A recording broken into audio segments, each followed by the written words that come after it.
Hello, and welcome to my review of the Darksword Armory Wolfsbane Norse Viking sword. This sword is on loan for purposes of the review. The Wolfsbane sword is an inspirational piece based upon Norse mythology and culture, and in particular, the wolf. Wolves play a large role in foundational mythologies and cosmologies of peoples throughout Europe, Asia, and North America. Wolves embody the images of a predator and are strongly associated with danger and destruction and linked to the concept of the warrior and frequently the devil or evil. The Wolfsbane sword takes strong inspiration from 3 of the 5 most prominent wolves in Norse mythology: Fenris or Fenrir, Geri, and Franki. By the way, pardon my pronunciation if it's not exactly right on. The other 2 prominent wolves in Norse mythology, Skoll and Hati, are actually offspring of Fenrir and responsible for day and night, as they are constantly chasing the sun and the moon across the heavens in an attempt to consume them. The Wolfsbane sword is not really very historically accurate, as Norsemen didn't generally use two-handed swords. The blade, however, is a very good example of an oakshot type 12A blade. As stated earlier, it's an inspirational piece based upon Norse mythology. For that matter, however, it could also fit quite nicely into the Game of Thrones or Witcher realms as well. The Wolfsbane sword is hand-forged from 5160 high-carbon steel, and it's been dual-tempered, hardened at the edge and softer in the core. This makes for a more durable sword and makes the edge greater retention of the edge once it's been sharpened. Its total length is 47 inches, while the blade is 37 inches long. It has a fuller, which runs about 2/3 the length of the blade. At its thickest, close to the guard, it's 2¼ inches wide. The sword weighs 3 pounds 5 ounces and has a point of balance about 6 inches down from the guard. The sword is very flexible and feels very light and nimble when you use it with 2 hands. This is the most flexible blade I have ever seen in almost any sword I've ever handled. Far more flexible than the other Darksword Armory blades that I have had an opportunity to use. However, it responds very well in a flex test and returns to true with no problem. From a cutting perspective, it does a very good job cutting, slashing, and chopping. However, it's not quite as good from a thrusting perspective. And I do believe that's because of the flexibility of the blade. When it is entering your target, it tends to bend or bow a little bit and doesn't get as deep penetration as many other blades that I have used. From a destructive testing point of view, I do not do any type of destructive testing.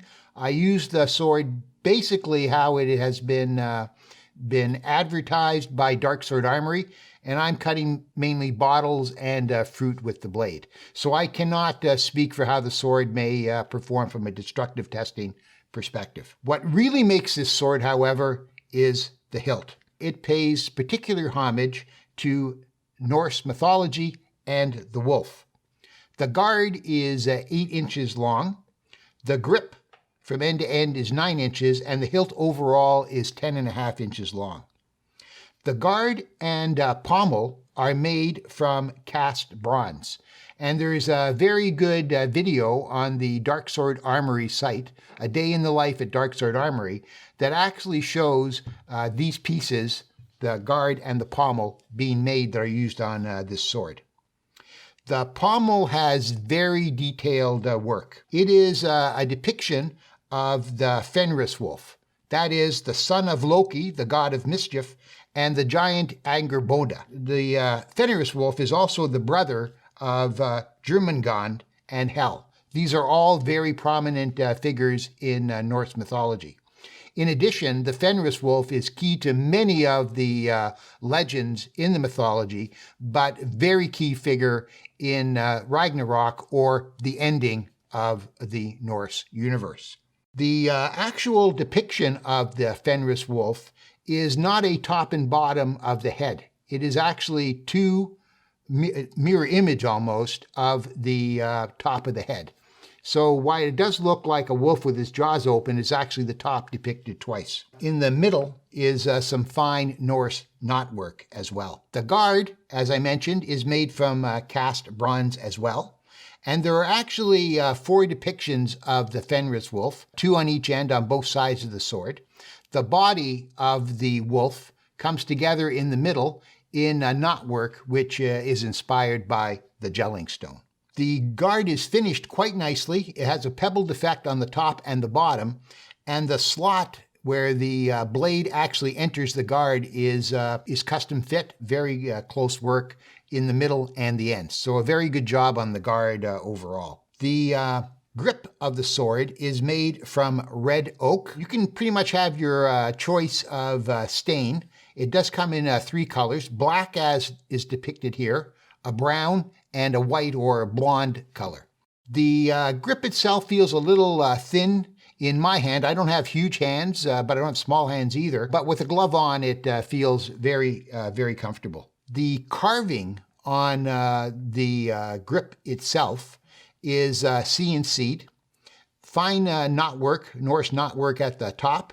And in the bottom section are 2 of those other wolves, which are key to Norse mythology, Geri and Freki. These are the wolves which are the pets of Odin. Odin actually creates those wolves to help out his ravens, Hugin, Thought, and Munin, Memory, who aren't very great hunters. The wolves do the hunting, leave bits and pieces behind for the ravens. You frequently see Odin depicted or shown with his 2 ravens and his 2 wolves, as these are core to the mythology as well. The sword comes with a leather scabbard, a wood insert, which is wrapped in very high quality leather.